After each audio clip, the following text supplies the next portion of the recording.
Sapaan Gembala Sabtu 28 Maret tahun 2020. Tema kita pengharapan Kristiani. Diambil dari Kolose 1 ayat 21 sampai 23. Umat yang terkasih dalam Yesus Kristus, pada Minggu Prapaskah kelima, kita akan merefleksikan kembali sebuah pengharapan. Lalu kita bertanya, apa itu sebuah pengharapan? Saya akan berikan contoh. Bapak dan Ibu, semua orang di Polandia jika ditanya kapan awalnya mereka berubah, mereka akan menjawab tahun 1979. Ada apa dengan tahun 1979? Di tahun itulah seorang yang bernama Karol Wojtyła berkunjung ke sana setahun setelah ia diangkat menjadi paus. Dia mengatakan bahwa Kristus adalah pusat kehidupan. Kristus tidak dapat disisihkan dari sejarah kemanusiaan. Menyisihkan Kristus dari sejarah umat manusia akan mengakibatkan tindakan melawan kemanusiaan. Umat yang berkumpul akhirnya menerapkan "We want God", dan akhirnya mereka bangkit dari keterpurukan dan meruntuhkan yang namanya komunisme. Ambil contoh yang kedua, Rumania. Pada tanggal 16 Desember 1989 ada 200.000 orang Protestan berdemonstrasi, dan di saat itu juga mereka dihadang oleh tentara dengan senjata otomatis. Namun tiba-tiba seorang yang bernama Peter Dugulescu, seseorang pendeta, berteriak lantang, "Hai prajurit, sudah menjadi kehendak Allah agar kalian meletakkan senjata kalian dan menghindari kekerasan terhadap bangsamu sendiri." Para prajurit itu menuruti perintah pendeta tersebut. Lalu pendeta Peter mengajak 200.000 orang berlutut dan berdoa, dan banyak tentara yang ikut berdoa. 3 hari kemudian, diktator dari Rumania mati terbunuh, dan komunisme runtuh. Cerita di atas adalah bagaimana pengharapan tetap ada. Bahkan bisa melewati semua penderitaan, dan akan ada sebuah perubahan terjadi.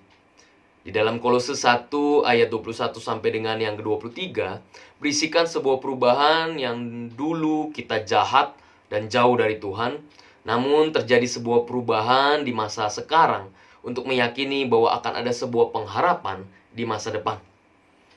Oleh karena itu kita dapat membagi dalam 3 dimensi waktu. Yang pertama, dahulu, realitas atau kejadian yang telah terjadi tentunya di masa dahulu. Sekarang, perbedaan antara dulu dan sekarang diwarnai dalam sebuah pertobatan dan perubahan, dan keselamatan adalah peristiwa masa kini di mana kita diselamatkan dari dosa. Dan masa depan adalah sesuatu hal yang kita upayakan terus-menerus dalam hidup kita.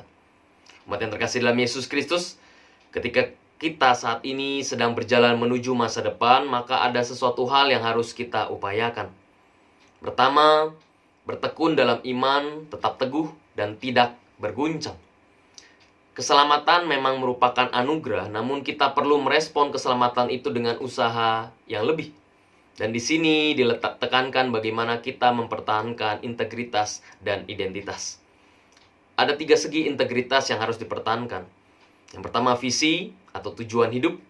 Kedua, misi atau cara hidup. Yang 3, value atau nilai hidup. Umat yang terkasih dalam Yesus Kristus, pada saat kita bisa melakukan hal yang ketiga ini, banyak orang yang bisa akhirnya jatuh, hilang pengharapan.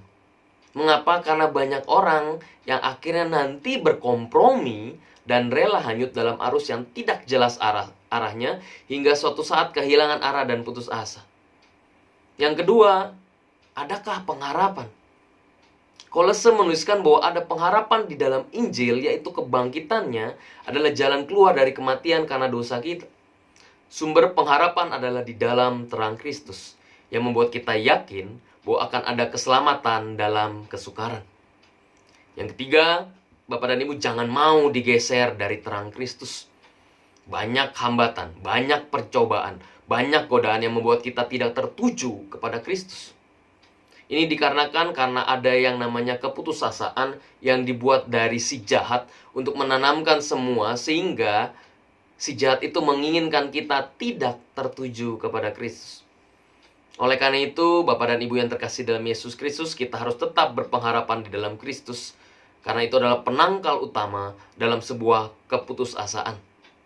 Marilah pada saat kita memaknai pengharapan di Minggu Prapaskah yang kelima ini, kita yakin dan percaya bahwa ada pengharapan di dalam Kristus. Tuhan memberkati kita. Physical distancing, stay at home, ini bukan liburan.